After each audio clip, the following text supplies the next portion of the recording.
ভাই সকাল থেকে কিছু খান নাই? ভাই না, 10টা টাকা তো টাকাটারে তো কি অবস্থা করছেন দেখছেন?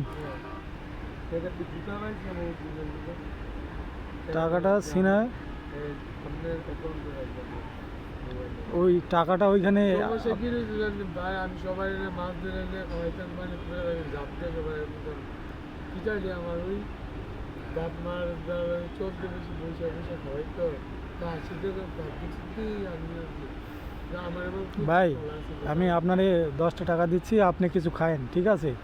আপনি বোধ হয় না খায় আছেন নাকি? কই আছে কিছু খান নাই তো? ট্রেন চালাইছি না, আগে রাইছি না, ট্রেন চালাইছেন? ট্রেনটা যাইছে গ্রিন তাই তোমার সাগরে ও সাগরে আচ্ছা, মাছ আচ্ছা। ধরতে, সাগরের মাছ সাগরে মাছও ধরছেন? সাগরে তো পদ্মবিল তোর মাছ ওর মনিরে যা আসল আচ্ছা ঠিক আছে। জামাল দিয়ে জাল দেখতে এই যে ধরো, কিছু খাও আর এখান থেকে চলে যাও। হ্যাঁ, এখানে থাকা যাবে না। এরা তো সব শিক্ষা আছে, কিন্তু বাবা মায়ের প্রথম করে